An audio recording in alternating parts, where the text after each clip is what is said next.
Bom dia a todos. Esse é mais uma gravação da Wendler Projetos que vai ser colocado no nosso YouTube. Hoje nós vamos falar sobre o desempenho das paredes de concreto. A Wendler tem já 42 anos de mercado, mais de 2.000 projetos. Trabalhamos com alvenaria estrutural desde o início, paredes de concreto desde que ela começou essa nova fase no Brasil em 2007, e participamos até hoje de todas as normas de alvenaria estrutural, de parede de concreto. Na parede de concreto a gente atua até como coordenador. A norma de alvenaria estrutural já foi revista, fez a consulta nacional, então está por pouco para ser publicada.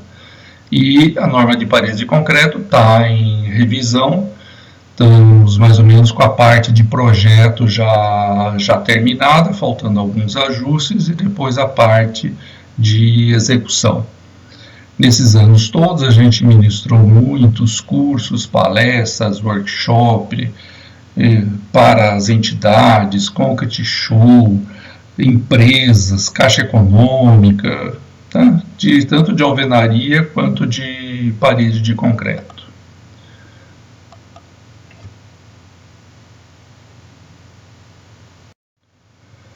A parede de concreto começou aproximadamente lá em 2006, 2007, através de uma solicitação inicial da Rodobens, e nós fizemos uma primeira viagem para Chile e Colômbia, olhamos o sistema.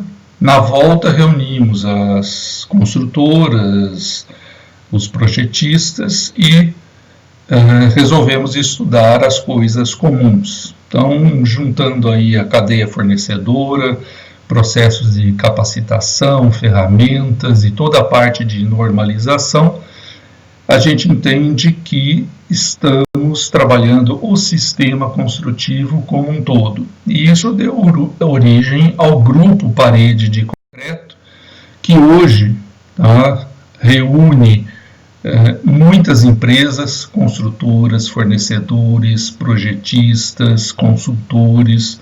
Hoje nós temos mais de 100 empresas no nosso grupo, mais de 50 construtoras dentro dele. Falando da norma de desempenho, a norma de desempenho é a NBR 15575, dividida em 6 partes: requisitos gerais, estrutura, piso, vedações, cobertura e sistemas hidrossanitários. Como a parede de concreto é também uma vedação e também uma estrutura, a gente tem que dar uma olhada na parte 1, geral sempre, a parte 2, que é o requisito para as estruturas, e principalmente na parte 4, que fala dos sistemas de vedações, onde estão a maioria dos ensaios requisitados pela norma. Esses ensaios eles já foram feitos mesmo antes do conhecimento como norma de desempenho. Eles eram uma metodologia do IPT, e esses ensaios foram feitos nas paredes de concreto de 10 centímetros. A solicitação da ABESC foi feita lá no laboratório de Furnas. Então, abordando toda a parte que era a metodologia do IPT: segurança estrutural, fogo, durabilidade, conforto térmico acústico, estanqueidade, tudo que se referia ao sistema. Tá? Então, essas normas estavam lá como critérios mínimos de desempenho para habitações térreas de interesse social, do IPT, de 98, que foi depois a base para a norma de desempenho, que foi tratada durante a sua confecção como o projeto ABNT 02136601, e depois virou a 15575, norma de desempenho. E os ensaios requisitados, tá? Tem uma infinidade de ensaios que agora nós vamos ver a sua aplicação no sistema parede de concreto. Um dos primeiros ensaios, tá, é o ensaio de corpo mole. O que vem a ser um corpo mole? Tá? É um saco de areia, com peso determinado, com altura determinada, que vai bater na estrutura e ela não pode passar uma certa deformação e não pode ter nenhuma consequência. Então, está aqui o resultado dos ensaios, e para o impacto até 720 joules, que é o preconizado pelo ensaio, não houve absolutamente nenhum dano. Fazendo um parênteses aqui, realmente isso era esperado, né? Uma vedação feita totalmente de concreto, tá? Com 10 centímetros, tela no meio, FCK pelo menos 25 MPa, se da parte mecânica essa vedação não for a melhor, o que vai ser? Né? Mas todos os ensaios têm que ser feitos. Então, depois nós temos o ensaio de corpo duro. O que é o ensaio de corpo duro? É uma esfera de aço que bate na parede e a gente não pode ter fissuras, escamação, né? Mais uma vez, está aí os resultados, até o impacto máximo previsto, absolutamente nenhum dano na parede. Depois nós vamos para o ensaio de peças suspensas. Nós temos 2 ensaios, um com carga vertical, simulando aí um suporte de uma televisão, de um ar-condicionado, e o outro que é o inclinado.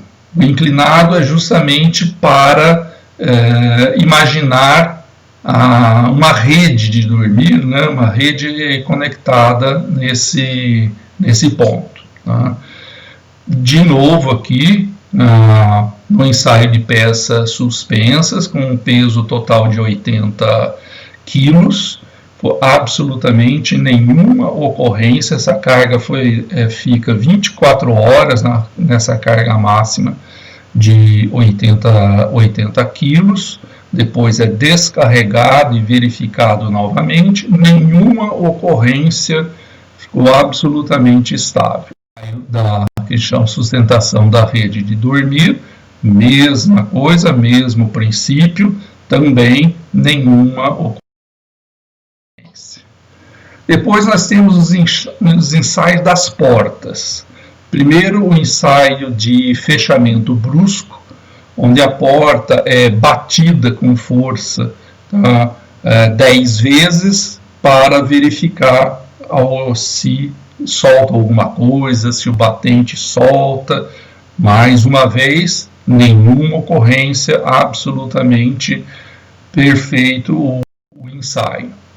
Depois nós temos o ensaio de corpo mole no centro de gravidade da porta. Aquele mesmo ensaio de corpo mole que batia na parede, com um impacto menor agora, de 240 joules, tá? Também bate na porta para ver se não há algum arrancamento, se não há uma ruptura. Novamente, nenhuma ocorrência. Depois, o ensaio seguinte é o ensaio de verificação da estanqueidade. A estanqueidade, o que é? A gente coloca lá uma armação que vai jogar uma cortina de água e colocar uma pressão de ar em cima disso para pressionar essa água contra a parede. Tá? No ensaio, o que a gente está querendo ver? Se aparece essa água na face oposta do ensaio. Tá? E mais uma vez, não houve nenhuma passagem de água. Novamente, a mesma percepção que a gente tem, uma parede de concreto bem feita, com um concreto bem compacto, não há motivo nenhum, é um dos melhores sistemas que vai ter outra face.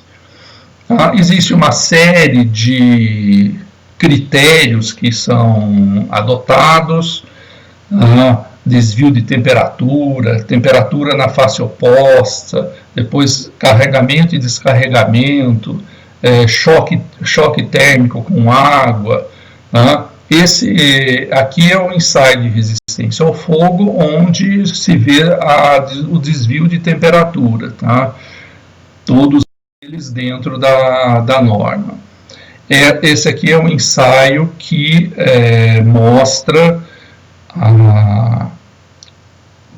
a temperatura na face externa da amostra.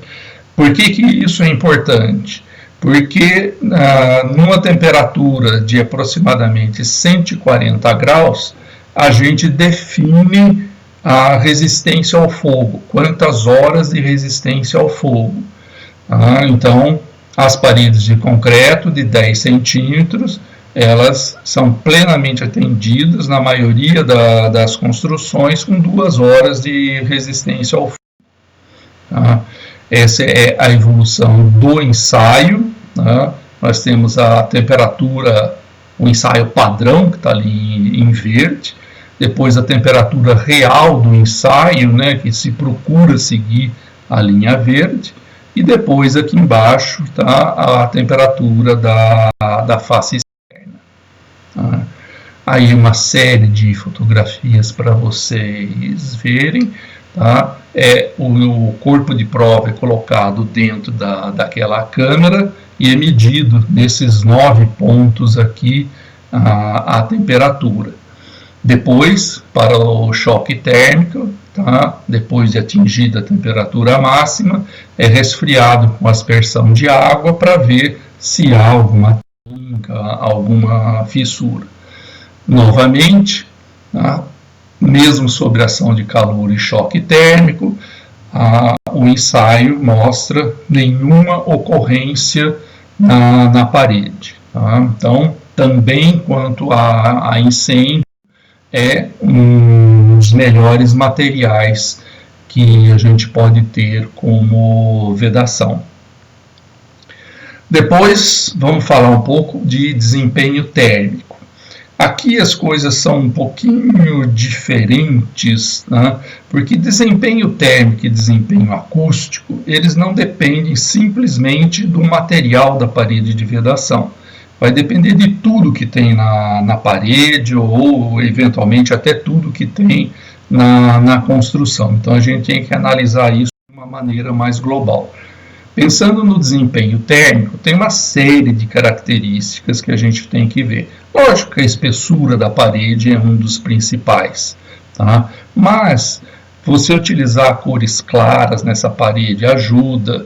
Você ter um forro ou uma laje, já ajuda bastante. O ático ventilado é muito bom para tirar essa temperatura. O que a gente observa, principalmente, quando a gente está falando de casas térreas ou sobrados? A influência do calor que vem pelo telhado é muito maior do que o calor que vem pelas paredes.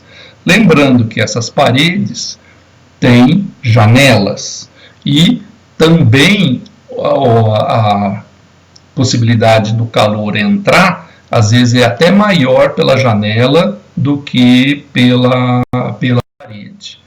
E isso tem que valer nas 8 zonas bioclimáticas previstas para o Brasil, desde as mais frias, zona 1, lá representando por Caxias do Sul, até a zona mais quente, no norte e todo o litoral do Nordeste, do Brasil. Esse é o mapinha com todas as regiões e os ensaios são feitos em todas elas. Nós tínhamos escrito lá no SINAT 001, na revisão 1, algumas características que levam a um bom desempenho térmico. Tem um pé direito mínimo de 2,5, espessura mínima da parede de 10, da laje de forro de 10, ter telhados, presença de ático, faces externas pintadas em cores claras, e nas zonas mais quentes até o emprego de um isolante térmico de subcobertura. Como a gente tem que avaliar sempre o conjunto, a gente tem que pensar de uma maneira mais global. E aí nós temos 3 formas de avaliar o desempenho. Só pelo material, numa simulação computacional ou com medições em loco. Normalmente, a grande maioria é feita na simulação computacional porque ela permite que a gente coloque também os outros elementos, mesmo aqueles que não são da parede em si, tipo esquadrias e tudo mais. Então, a gente tem primeiro um índice básico, que é o índice realmente do material que é feita a parede. No caso aqui, uma parede de concreto maciço, com 10 centímetros e vai ter um coeficiente, e esse coeficiente nós vamos utilizar no programa de simulação, que é um programa do Departamento de Estado dos Estados Unidos, chama Energy Plus. E aí sim, aí nós vamos verificar qual é o real desempenho térmico desse conjunto parede e tudo que tem nela.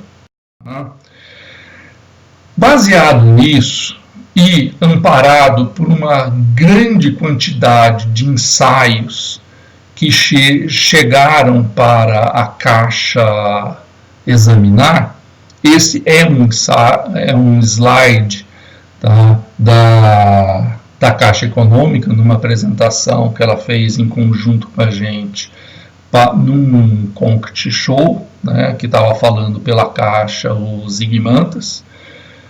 Eles linkaram uma série de condições que, nestas condições, a Caixa já sabe que vai dar certo. Então, ela dispensa o ensaio de simulação térmica.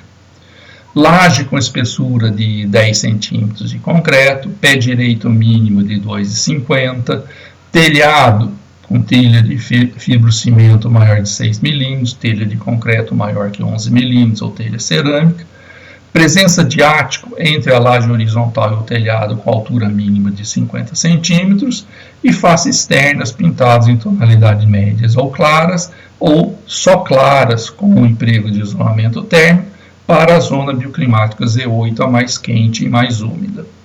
Vocês podem observar que grande parte dessas condições não tem nada a ver com parede. Nós temos laje, temos telhado, tem ático, tudo isso é telhado, é a face superior.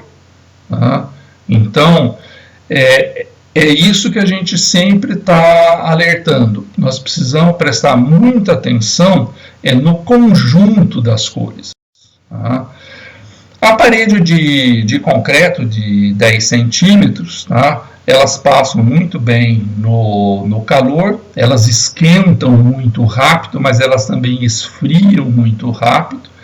Então, a temperatura máxima prevista internamente, ela não passa da temperatura externa. Esse é o critério da norma de desempenho, certo? A norma de desempenho fala o quê? Olha, você vai fazer um ensaio e a temperatura do cômodo interno não pode passar da temperatura externa. Isso ao longo das 24 horas. E, eventualmente, nas zonas mais quentes, precisa colocar uma subcobertura. Nós temos aqui um problema de uso habitual, que no Norte e Nordeste, o normal das habitações é não ter veneziana, a parte escura da janela, é só 2 folhas de vidro. Nos dormitórios, para escurecer, coloca cortina. Só que isso não serve para bloquear o calor. O calor já entrou pelo vidro, tá? E a cortina vai servir até como um radiador de calor lá para dentro. Tá? Então, pode fazer a espessura de parede que quiser. Se não tiver um sombreamento na esquadria, não vai resolver. Tá? No frio também é a mesma coisa. Tá? No frio, a norma de desempenho pede que a temperatura interna seja 3 graus acima da temperatura externa. Nos ensaios, a parede de concreto consegue isso. E existe um detalhe que não está na norma de desempenho, na 15575, que é o detalhe da condensação. Nós já fizemos uma ou duas reuniões com a Caixa Econômica Federal e com algumas construtoras que utilizam o sistema, e o que a gente detectou, na realidade, o grande problema que tem é ventilação. Tá? Isso você acha em todas as literaturas nacionais e internacionais sobre condensação. Todos eles são muito claros em dizer que sem ventilação não tem cômodo que aguente a condensação. Tá? Um exemplo até interessante, pitoresco, né? A construtora que tinha uma série de obras em Manaus, eles tinham um problema de condensação apenas no térreo. Aí foi-se tentar pesquisar, mas por que será que dá apenas no térreo? Porque o pessoal que mora no térreo deixa a janela sempre fechada, porque senão entra ladrão. E por isso, com a janela sempre fechada, não tinha ventilação. Olha que coisa, um fator social interferindo numa coisa que deveria ser puramente técnica. Vamos falar agora um pouquinho de desempenho acústico. Tá? Novamente, do mesmo jeito, o desempenho acústico, ele depende de tudo que tem ali na parede. Tá? Então, nós vamos ter uma série de ruídos com origem interna ou externa, e vai se analisar isso sempre entre unidades distintas, não nas paredes que estão dentro da mesma unidade. Isso até existe uma tendência agora na revisão da norma de desempenho de colocar alguma coisa em relação à parede entre sala e dormitório, para ela ter também, apesar de estar no mesmo ambiente, tá, para ter um pouco de proteção na acústica dentro do dormitório. Tá? Todos os trabalhos de acústicas, eles são bem claros que o desempenho acústico depende da massa do elemento. Tá? Inclusive, a equação, né, que rege o fenômeno tem um logaritmo da massa específica do elemento. Tá? Então, óbvio que uma parede de concreto, inteirinha de concreto, tá, com densidade aí 2.200, 2.300 kg por metro cúbico, ela é um elemento muito bom para a acústica. Mas, de novo, é muito importante a gente analisar as fugas de som. O som não passa pelo meio da parede, ele passa por baixo da porta, pela fresta da janela, caixinhas de passagem que diminuem a espessura de uma parede, é por aí que o som passa. A gente sempre tem que, quando fala de acústica, lembrar que nós temos uma acústica de reflexão, que é aquela dentro do ambiente. É aquela acústica que a gente fala de teatros, de salas de cinema, que a gente usa cortinas, forro acústico, tapetes, é uma reflexão dentro do ambiente. A acústica que a gente realmente interessa aqui, tá, é a transmissão aérea para o outro ambiente. É essa que depende da massa do elemento. E nós temos 3 índices para medir essa acústica. O RW, que são ensaios de laboratório, o DNTW, que são ensaios para as paredes internas, e o D2MTW, que são os ensaios para as paredes externas. Além disso, nós temos mais um detalhe, que é a acústica de impacto. Tá? Essa acústica de impacto é comum a todos os processos construtivos, é muito difícil de resolver sem a separação da fonte de impacto com o material estrutural de que for feita a laje. Tá?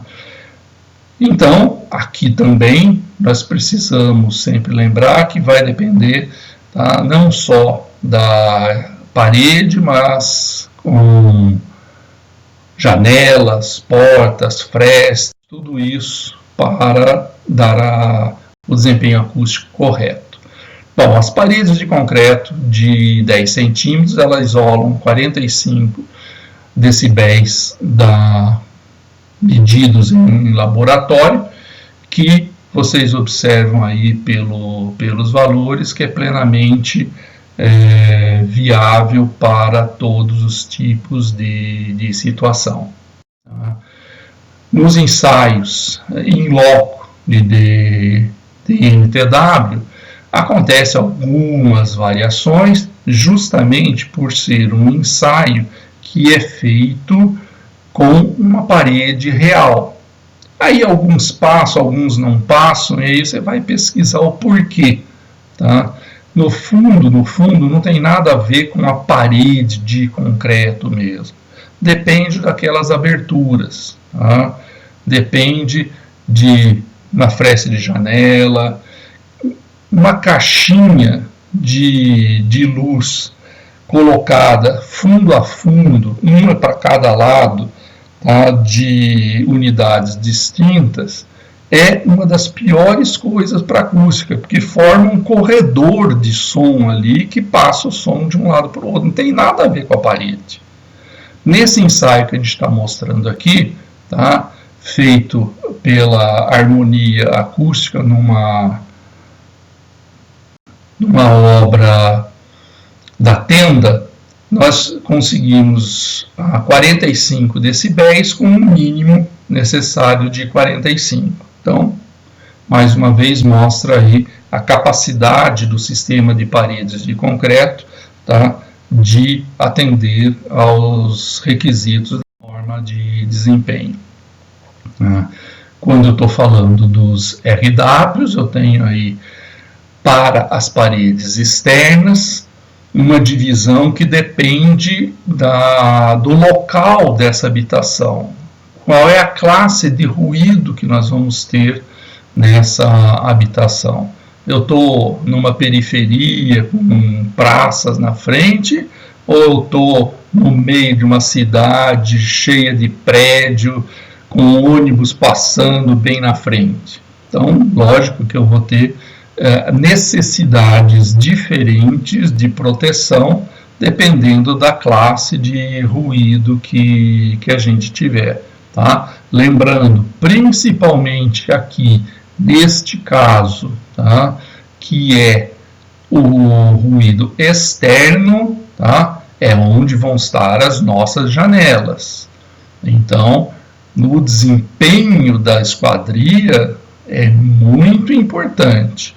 Nós já temos dentro do nosso grupo uma série de fabricantes de esquadrias que já se dispuseram, fizeram todos os ensaios e tem produtos já normalizados dentro dos requisitos da norma de desempenho. Tá? Agora, temos que tomar muito cuidado. Um hábito antigo, que era assim que se fazia toda a parte de esquadrias, de comprar os perfis, chamar um serralheiro e ficar montando janela na obra. Isso aí não vai passar na norma de desempenho nunca, né? A gente tem que tomar cuidado com isso. Tá? Então, gente, resumindo essa parte de acústico, a gente tem uma preocupação bastante grande, a própria CEBIC tem ajudado bastante com as construtoras, também na parte de esquadria, e temos o assunto do impacto, né? As lajes. No som ambiente não tem problema nenhum, é a mesma espessura que tem na parede, que é boa para a transmissão do som, mesma coisa vai acontecer na laje. Agora, o som do impacto, tá? Ele é bem mais complicado, tá? Complicado porque nós sabemos exatamente o que a gente precisa fazer. Nós temos que ter a nossa laje, eventualmente com o primeiro contrapiso para alguma uniformização, colocar uma manta de isolamento e fazer um novo contrapiso e piso final em cima. Fica perfeito. Nós temos aí, desde o tempo da alvenaria estrutural, uma série de prédios, mesmo antes da norma de desempenho, mas eram edificações de um poder aquisitivo maior, então a construtora quis dar um conforto maior, a gente utilizou essas mantas de isolamento e fica muito bom. O problema, gente, é que a gente não consegue ter custo para fazer isso, tá? Nas habitações de interesse social, Minha Casa Minha Vida, o custo não consegue pagar isso. E é aí que surge o problema. Então, hoje está se falando como alguma coisa razoável, tá? Alguma coisa aí que some 14, 15 centímetros, tá, de espessura, uma laje de 10 a 12, complementado com contrapiso leve, que possa deformar um pouquinho. Tá? Nós temos também uma outra solução que está começando a aparecer junto com os fornecedores do grupo parede de concreto, que é fazer uma espécie de emborrachamento através de pinturas sucessivas, tá? Como a gente fazia com o Vedaprem, tá? Para impermeabilização, para conseguir dar esse isolamento sem precisar aí de uma estrutura maior. Lembre-se também que essa definição do som de impacto, a norma de desempenho pede nos dormitórios, tá? Então, também aí a gente está vendo o pessoal mudar o revestimento nos dormitórios, fazendo um piso frio nas outras áreas e colocando um carpete nos dormitórios, que resolve muito bem. Tá? Outro item da norma de desempenho são os parâmetros de durabilidade. Novamente aqui a parede de concreto dá um banho, né? Todas as especificações e recomendações da 6118 quanto à qualidade de concreto, cobrimento de armadura. Cobrimento de armadura, nós temos uma tela centrada na parede. Então, o cobrimento é muito maior do que o mínimo exigido pela 6118 e pela 12655. Tá? Então, quanto à durabilidade, tá? O concreto é um material que a gente conhece de longa data, tá? Nós tivemos uma época aí, 10, 15 anos atrás, onde se começou a utilizar muito aditivo e os concretos ficaram muito porosos, e isso deu origem a uma série de patologias. Mas, com as especificações atuais da 6118 e da 12655, que definem relações de água-cimento, consumo mínimo de cimento, os concretos estão bem compactos e pede, por exemplo, um cobrimento de armadura de 3 centímetros e nós estamos com uma parede de 10 tela centrada na faixa de 5 centímetros. Então, é bastante fácil de perceber que a durabilidade dessa parede passa em todos os critérios. Agora a gente tem que observar que a norma de desempenho, ela introduziu uma nova responsabilidade que nunca tinha aparecido em nenhum conceito anterior, tá? Que é a responsabilidade do usuário. Tá? É previsto que uma estrutura ela tenha uma certa vida útil, mas com manutenção. E essa manutenção é responsabilidade do usuário. proprietário, ou no caso do edifício, síndico. Tá? É lógico que esse pessoal são leigos. Tá? Então, nós, como profissionais, projetistas e construtores, nós temos que passar, provavelmente através do manual do proprietário, né, o que eles precisam fazer nessa manutenção. No nosso escritório, nós temos uma folha que a gente chama de folha 0, onde a gente descreve tudo que é manutenção da estrutura, tanto em projetos de alvenaria estrutural, como em projetos de parede de concreto. Tá? E isso foi uma grande modificação, tá? Porque em nenhum momento antes da norma de desempenho se colocou isso como uma responsabilidade. Dava a sensação que a construtora tinha que fazer alguma coisa que durasse 50 anos sem manutenção nenhuma, o que levaria a projetos faraônicos com consumos de material altíssimo e que não seria economicamente viável. Então, a responsabilidade de execução é do usuário, mas nós temos que dizer a ele o que ele precisa fazer. Ou seja, gente, pensando como um todo, vocês veem que a norma de desempenho, ela introduziu uma série de condições que estão modificando toda a construção, desde os projetos iniciais, controles de materiais, de mão de obra, tudo que vai na obra, ou seja, resumindo, né, nós precisamos fazer muita engenharia, tá, para poder atender a norma de desempenho. Não há nada de excepcional na norma de desempenho. Na realidade, 70% a 80% de tudo que está na norma de desempenho já existiam outras normas da ABNT que regulavam isso. Só que agora foi colocado tudo num contexto único e a gente tem que lembrar de tudo isso e conseguir fazer uma construção melhor. O que vai acontecer, gente? As maiores construtoras, ou mesmo pequenas e médias, mas que tinham uma filosofia de fazer uma obra bem feita, a norma de desempenho não mudou quase nada.